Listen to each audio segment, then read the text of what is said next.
오늘 하나님께서 우리에게 주시는 말씀은 요한복음 14장 15절에서 24절의 말씀이 되겠습니다. 하나님의 말씀을 경청하여 주십시오. 너희가 나를 사랑하면 나의 계명을 지키리라. 내가 아버지께 구하겠으니 그가 또 다른 보혜사를 너희에게 주사 영원토록 너희와 함께 있게 하리니 그는 진리의 영이라. 세상은 능히 그를 받지 못하나니 이는 그를 보지도 못하고 알지도 못함이라. 그러나 너희는 그를 아나니 그는 너희와 함께 거하시며 또 너희 속에 계시겠음이라. 내가 너희를 고아와 같이 버려두지 아니하고 너희에게로 오리라. 조금 있으면 세상은 다시 나를 보지 못할 것이로되 너희는 나를 보리니 이는 내가 살아있고 너희도 살아있겠음이라. 그날에는 내가 아버지 안에 너희가 내 안에 내가 너희 안에 있는 것을 너희가 알리라. 나의 계명을 지키는 자라야 나를 사랑하는 자니 나를 사랑하는 자는 내 아버지께 사랑을 받을 것이요 나도 그를 사랑하여 그에게 나를 나타내리라. 가룟 아닌 유다가 이르되 주여 어찌하여 자기를 우리에게는 나타내시고 세상에는 아니하려 하시나이까. 예수께서 대답하여 이르시되 사람이 나를 사랑하면 내 말을 지키리니 내 아버지께서 그를 사랑하실 것이요 우리가 그에게 가서 거처를 그와 함께 하리라. 나를 사랑하지 아니하는 자는 내 말을 지키지 아니하나니 너희가 듣는 말은 내 말이 아니요 나를 보내신 아버지의 말씀이니라. 아멘. 한번 기도하겠습니다. 하나님 아버지, 이 시간 주님께서 친히 우리 가운데 찾아오시고 우리를 만져주시는 가운데 주님을 경험하는 복된 시간 되게 하여 주옵소서. 세상에 속한 모든 것들을 십자가 앞에 내어놓고 오직 주님의 말씀으로 채우고자 간절한 마음으로 우리의 마음을 주님 앞에 올려드리오니 이 마음에 주님의 말씀만이 가득하게 하여 주옵소서. 말씀을 전하는 자나 듣는 자가 성령 안에서 하나 되게 하시고 부족한 사람의 죄와 허물은 십자가 보혈로 덮어주옵시고 오직 사랑의 주님의 음성만이 말씀만이 들려지는 복된 시간 되게 하여 주옵소서. 모든 것을 감사드리오며 예수님의 이름으로 기도드립니다. 아멘. 코로나 기간에 프랑스에서 유행했던 웃긴 사진들이 있습니다. 그 중에 두 가지만 한번 소개하겠습니다. 또 편집을 했네요. 프랑스 말은 다 빼버렸네요. 아예. 이 보시면 격리, 자택격리라고 되어 있는데요. 격리 10일차가 되었을 때 보이는 현상이랍니다. 왼쪽은 보시는 대로 결혼 사진을 내다버렸습니다. 더 이상 결혼 생활을 버티기 어려운 지경이다 라는 의미가 되겠지요. 오른쪽은 조금 더 심각해 보입니다. 더 이상 견디기 힘들었던 여인의 마음이 아주 노골적으로 나오는데요. 불어로 원래는 이런 말이 쓰여져 거기도 되어 있지요. 내 남편을 위해서 뜨개질하고 있어.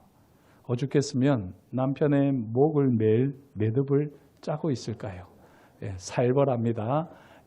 이 코로나 기간에 격리 10일차가 되었을 때 사람들에게 나타나는 반응이다라고 하면서 올린 사진입니다. 어떤 일이 10일간 계속 지속된다면 견디기 만만한 시간은 결코 아닙니다. 성경에 10일이 몇 번 나올 것 같습니까? 제가 다 찾아봤더니요 10번 나옵니다. 이 중에서 특별히 고난과 관련된 10일은 두 군데가 있습니다. 잘 아시는 대로 다니엘과 요한계시록입니다. 다니엘 1장을 보면 다니엘과 세 친구가 바벨론 우상에게 바친 음식을 먹지 않고 자신들을 지키기 위해 10일 동안 시험을 받는 이야기가 나오지요. 이때 10일이 무려 3번이 언급됩니다. 이처럼 10일 동안 철저하게 시험을 받으면서 하나님의 사람임을 그들은 증명해냈습니다. 또 고난과 관련된 10일이 우리가 잘 아는 요한계시록 2장 10절 말씀입니다. 한번 같이 읽도록 하겠습니다. 너는 장차 받을 고난을 두려워하지 말라. 볼지어다 마귀가 장차 너희 가운데에서 몇 사람을 옥에 던져 시험을 받게 하리니 너희가 10일 동안 환난을 받으리라. 내가 죽도록 충성하라. 그리하면 내가 생명의 관을 내게 주리라. 아멘. 예전에는 생명의 면류관이라고 되어 있었지요. 환난의 10일 동안 죽도록 충성하면 생명의 관, 생명의 면류관을 주신다는 주님의 약속입니다. 그런데 사실 이 성경에는 고난과 관련해서 또 다른 10일, 숨겨진 10일이 있습니다. 10일이라고 문자적으로 나와 있지 않지만 찬찬히 살펴보면 숨겨진 10일이 있는데요. 그 10일은 어쩌면 다니엘서 1장과 요한계시록 2장 10절의 10일과 연관이 아주 있을지도 모르겠습니다. 숨겨진 10일 혹시 떠오르는 게 있습니까? 우리 예수님께서 십자가에서 죽으시고 부활하신 다음 며칠 동안 제자들에게 보이셨습니까? 40일 동안, 10일이 아닙니다. 40일 동안 보이셨습니다. 이 40일 동안 제자들과 함께 보내신 다음 주님께서는 올리브산에서 승천하셨지요. 이후에 예수님께서 약속하신 대로 보혜사 성령께서 오순절에 임하셨습니다. 이 오순절은 6월절에서부터 7주가 지난 후에 지키는 절기거든요. 7주, 77, 49, 49일이 지나고 50일이 될 때부터 지킨다라고 해서 오순절이라고 부르게 되었습니다. 무슨 말씀이냐? 결국 예수님께서 부활 승천하신 후에 10일 만에 성령께서 약속대로 임하셨다는 사실입니다. 저는 여기서 예수님의 사랑을 느낍니다. 사람이 물을 마시지 않고요, 최대한 버틸 수 있는 기간이 10일 정도라고 하지요. 10일은 일반적으로 사람이 어떤 환경에서 견디고 버틸 수 있는 한계 기간이라 할 수 있습니다. 그래서일까요? 예수님께서는 성령이 오시기 전 딱 10일을 남겨두시고 승천하셨습니다. 부활의 주님이 하늘로 올라가시는 걸 보는 제자들의 마음이 어땠을 것 같습니까? 두려움과 공포, 허전함과 말로 표현하기 힘든 혼돈의 마음 상태가 아니었을까요? 외부의 환난도 환난이지만 이 환난으로 인한 내면의 고통이 더 치명적인 법입니다. 이 10일 동안 죽도록 충성하면 생명의 관을 받습니다. 이 10일 동안 죽도록 충성하면 보혜사 성령님이 오십니다. 바로 이런 관점에서 오늘 말씀을 보면 좀 더 이해가 쉽습니다. 요한복음 14장 21절이 우리가 이번 주에 암송해야 되는 선구 말씀인데요. 나의 계명을 지키는 자라야 나를 사랑하는 자니 나를 사랑하는 자는 내 아버지께 사랑을 받을 것이요 나도 그를 사랑하여 그에게 나를 나타내리라. 여기 나를 나타내리라 라고 주님이 말씀하시는데요. 이 주님께서 나타내시는 예수님 자신은 어떤 분이실까요? 이 말씀 전후를 보면 잘 알 수 있는 대로 부활의 주입니다. 나도 그를 사랑하여 그에게 부활의 주로 나타내리라. 이 말씀입니다. 이해를 돕기 위해서 19절을 보시면 조금 있으면 세상은 다시 나를 보지 못할 것이로되 너희는 나를 보리니 이는 내가 살아있고 너희도 살아있겠습니다. 주님께서 친히 말씀하셨습니다. 지금 예수님께서는 십자가와 부활 사건을 말씀하십니다. 조금 있으면 십자가 죽음으로 세상이 주님을 보지 못하십니다. 하지만 주님의 제자들은 주님을 봅니다. 제자들이 보는 주님은 어떤 주님이시라고요? 부활의 주님이십니다. 이런 맥락에서 20절을 보시면 그날에 라고 되어 있는데요. 여기 그날은 주님이 다시 오실 마지막 종말의 날을 의미하는 게 아닙니다. 문맥상 여기서 그날은 바로 주님의 부활의 날입니다. 주님께서 부활하셔서 제자들에게 나타나실 때 주님께서 아버지 안에 제자들이 주님 안에 주님이 제자들 안에 있는 것을 알게 된다라고 주님께서 구체적으로 말씀해 주셨습니다. 이게 무슨 말씀이냐면요. 조금 더 우리가 생각을 하면서 이걸 깊이 묵상을 해보면 부활의 주님이 제자들에게 나타나실 때 제자들도 부활을 경험한다는 말입니다. 우리가 잘 아는 대로 사도 바울이 이런 경험을 했지 않습니까? 내가 주와 함께 죽고 주와 함께 살아나는 경험을 했다고 하는데 실제로 제자들이 주님이 죽었을 때에 자신들도 죽는 것과 같은 그런 상태에 있었습니다. 그리고 부활의 주님을 바라보는 순간 이제 내가 주님 안에 있구나. 주님이 내 안에 계시구나. 이걸 확실하게 깨달으면서 바로 부활을 경험하게 된다는 거죠. 지금 예수님께서는 자신의 부활에 대해서 말씀하십니다. 자, 그런데 왜 세상은 예수님의 부활을 경험하지 못할까요? 아마 우리 성도님들 중에도 이 부활의 주님과 관련해서 왜 부활의 주님께서는 제자들에게만 나타나셨을까? 이런 의문이 있을 텐데 이 의문에 대한 분명한 대답이 우리가 이번 한 주간 동안 붙들어야 되는 21절 말씀에 확실하게 나타납니다. 나의 계명을 지키는 자라야 나를 사랑하는 자니 나를 사랑하는 자는 내 아버지께 사랑을 받을 것이요 나도 그를 사랑하여 그에게 나를 나타내리라. 부활의 주님께서 아무에게나 나타나시는 게 아니라는 겁니다. 세상이 부활의 주님을 경험하지 못하는 이유 3가지입니다. 첫째, 예수님의 계명을 지켜 순종하지 않기 때문에. 둘째, 주님을 사랑하지 않기 때문에. 셋째, 아버지께 사랑을 받지 못하기 때문에 부활의 주님을 세상은 경험할 수가 없습니다. 이 3가지 이유를 다시 역으로 정리해 보면요. 하나님 아버지께 사랑을 받는 비결은 무엇이지요? 바로 주님을 사랑하는 겁니다. 그러면 주님을 사랑하는 비결은 무엇입니까? 주님의 계명을 지키는 겁니다. 그렇게 하면 주님께서 주의 계명을 지키는 그를 사랑하셔서 부활의 주님으로 그에게 나타나신다라고 주님이 약속하십니다. 사랑하는 성도 여러분, 주님의 계명을 날마다 소중히 여기고 그 주님의 계명에 순종하는 가운데 부활의 주님을 날마다 새롭게 생생하게 경험하는 은혜가 있기를 주의 이름으로 축복합니다. 그렇다면 주님의 사랑을 받고요.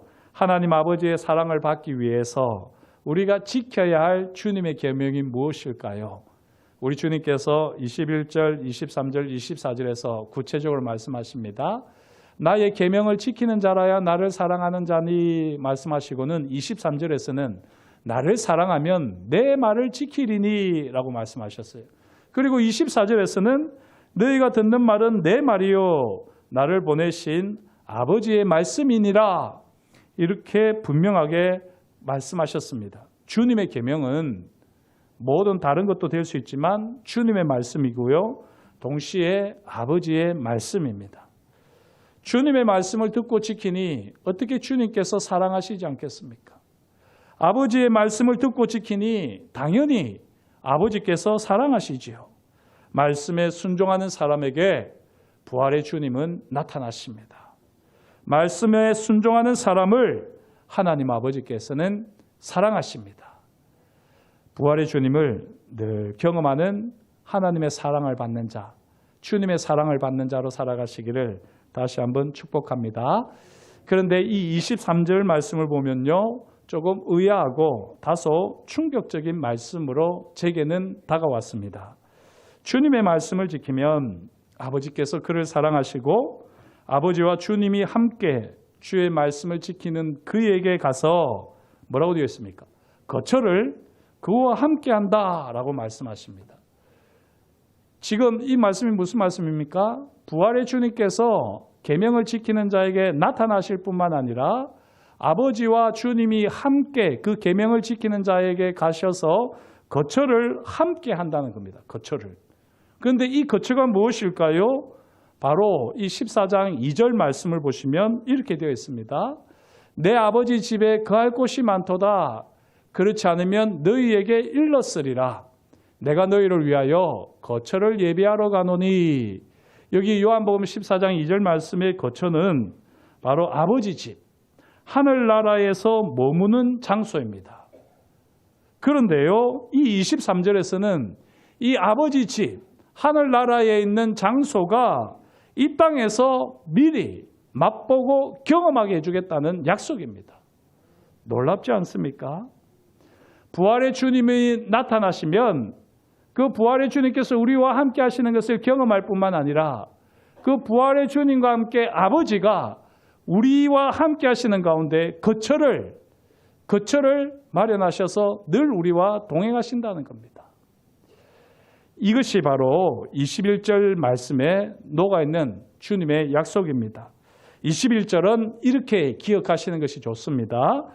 나의 계명을 지키는 자라야 나를 사랑하는 자니 나를 사랑하는 자는 내 아버지께 사랑을 받을 것이요 나도 그를 사랑하여 그에게 나타내리라.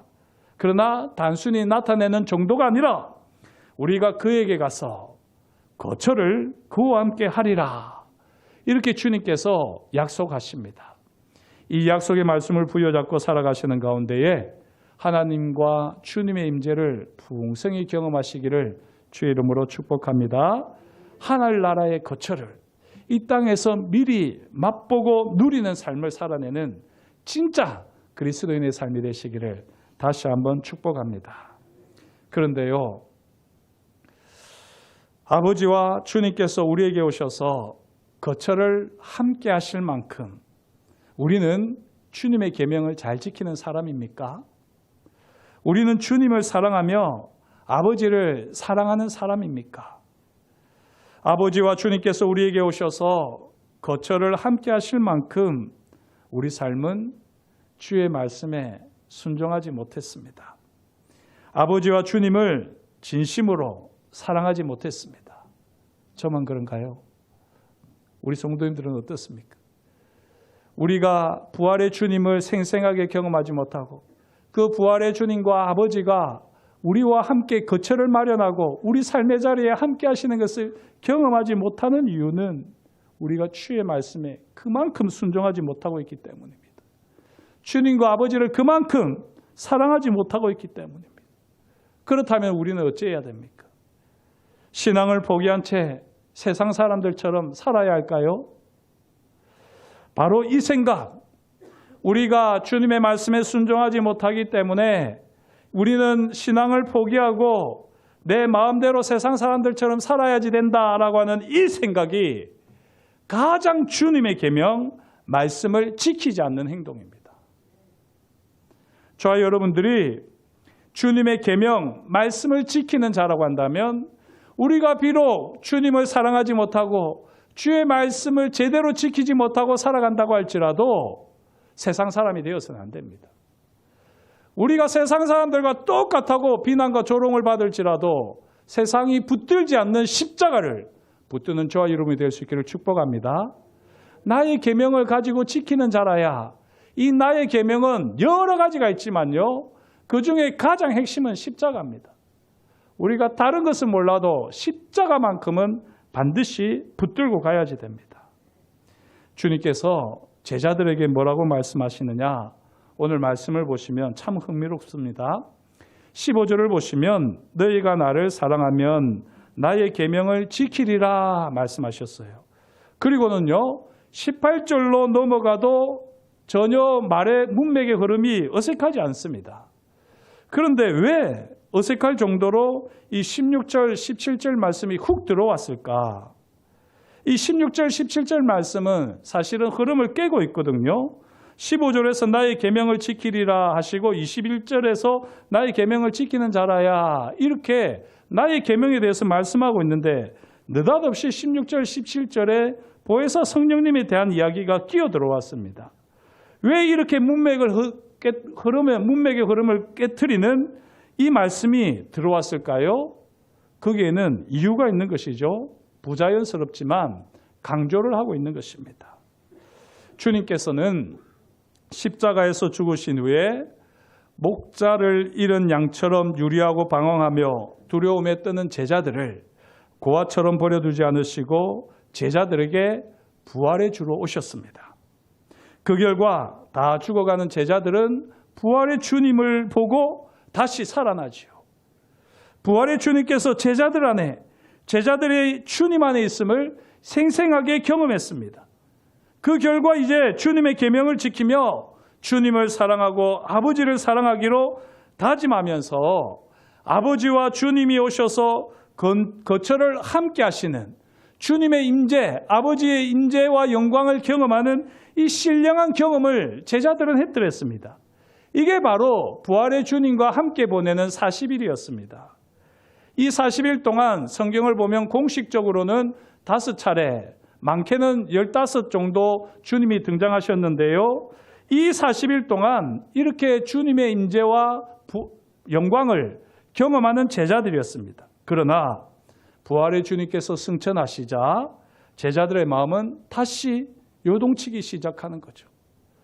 부활의 주님을 만나지 않았던 그때로 다시 마음이 돌아갈 것만 같습니다.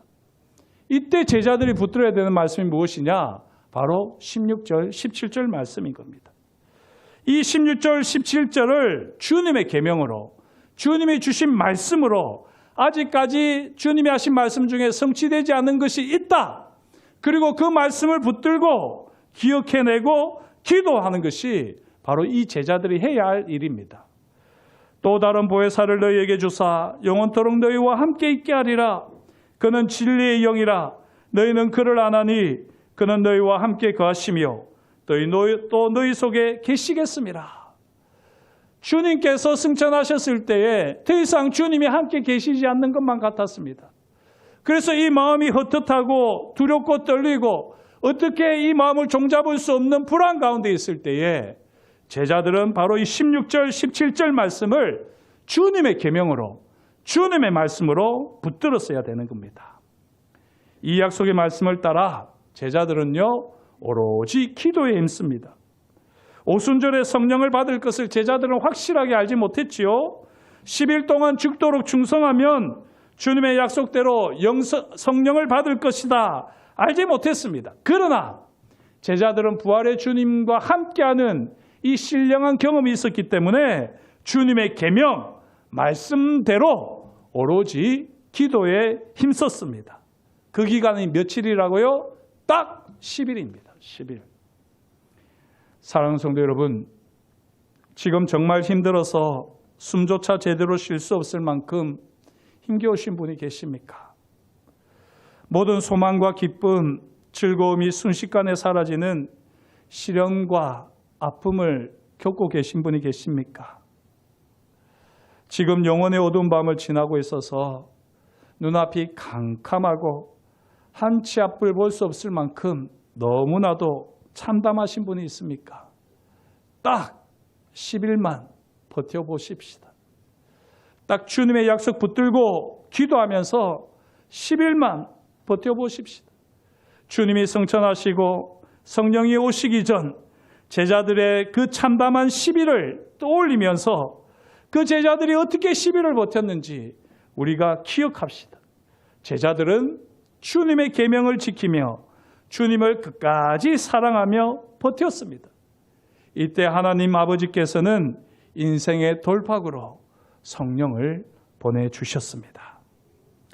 주님께서 약속하신 성령, 주님께서 또 다른 보혜사로 보내신 성령을 힘입어 우리에게 거처를 삼으시는 아버지와 주님을 우리는 생생하게 경험할 수 있습니다. 우리는 이미 십자가와 부활 그리고 성령이 오시는 것을 이미 알고 있고 또 경험하는 삶입니다. 그러나 불현듯 우리 삶에 있는 시련과 고난으로 인해서 정말 이 시험 기간에 시험을 지금 당하고 있는 우리 성도님들이 계실지도 모르겠습니다. 정말 힘들고 답답한 순간 어떻게 해야 될지 모르는 이 참담한 순간에 딱 10일만 버텨보자. 주님의 약속 붙들고 10일만 버텨보자. 주님을 더 사랑하고 또 주님 앞에 기도하자. 그렇게 하시면 우리 주님께서 10일이 되기 전에 성령을 보내시듯 우리 삶의 모든 문제들을 해결해 주시는 은혜가 있을 줄 믿습니다. 2021년 사제직을 포기하고 세속의 길을 걸으면서요, 여전히 이전의 일상을 살아가시는 분이 계십니다. 라틴어 수업이라고 하는 아주 유명한 책을 쓰신 한동일 선생님인데요. 그는 사제였다가 조금 전에 말씀드린 대로 21년에 평범한 사람으로 돌아왔습니다. 이 한동일 선생님이 새 책을 썼는데요. 그 책 제목이 라틴어 인생 문장이라고 하는 책입니다. 이 책을 내고 인터뷰를 하면서 마지막 질문을 이렇게 받습니다. 이 책에서 가장 아끼는 라틴어 인생 문장이 무엇인가요? 그때 한동일 선생님이 소개한 라틴어 문장이 바로 이것입니다. Vivere est sempre secum querere, quisус locus in universo sit. 라틴어 저도 조금 하기는 하지만 역시 익숙하진 않네요. 평생 내가 설 자리를 고민하는 것이 인생입니다. 하는 이 라틴어 문구가 자기에게 가장 소중하고 중요한 문구다라고 고백합니다. 그렇겠지요. 사제직을 내려놓을 때 그리고 평범한 사람으로 돌아오게 될 때 얼마나 고민이 많았겠습니까? 그리고 지금 그렇게 살아가는 하루하루가 감사이긴 하지만 그러나 계속해서 불안이고 염려고 또 물음의 상황입니다. 평생 내가 설 자리를 고민하는 것이 인생이다. 우리도 다르지 않습니다. 평생 내가 설 자리를 고민하는 그 순간에 주님의 말씀을 붙들고 딱 10일만 버텨보십시다. 그러면 주님께서 약속대로 성령을 보내주시고 주님과 아버지가 함께 하시는 거처 설 자리를 우리에게 반드시 경험하게 해주실 줄 믿습니다. 하나님께서 가장 선한 길로 인도해 주실 것을 믿고 신실하신 하나님을 바라보며 그 약속 붙들고 더 뜨겁게 사랑하며 예배하며 순종하는 우리 모두가 될 수 있기를 주 이름으로 축복합니다. 하나님 아버지, 주님께서 저희를 사랑하여 주시니 감사합니다. 우리의 삶의 자리를 돌아봅니다.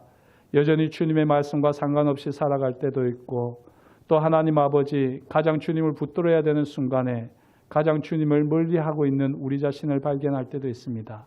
그러나 우리가 주님의 십자가를 포기하지 않겠습니다. 외면하지 않겠습니다. 십자가 붙들고 주님의 계명, 주님의 약속 말씀 붙들고 주님을 끝까지 사랑하겠노라 다짐하는 가운데에 주님께서 반드시 우리 약속을 성취하는 것을 경험하는 우리가 되게 하여 주옵소서. 주님, 우리의 이 답답한 심정을 주님 앞에 올려드리며 우리가 주님을 사랑하며 기도할 때에 10일이 되기 전에 주님께서 반드시 응답하여 주실 줄을 믿사옵나니 이 은혜를 우리에게 허락하여 주옵소서. 모든 것을 감사드리오며 예수님의 이름으로 기도드립니다. 아멘.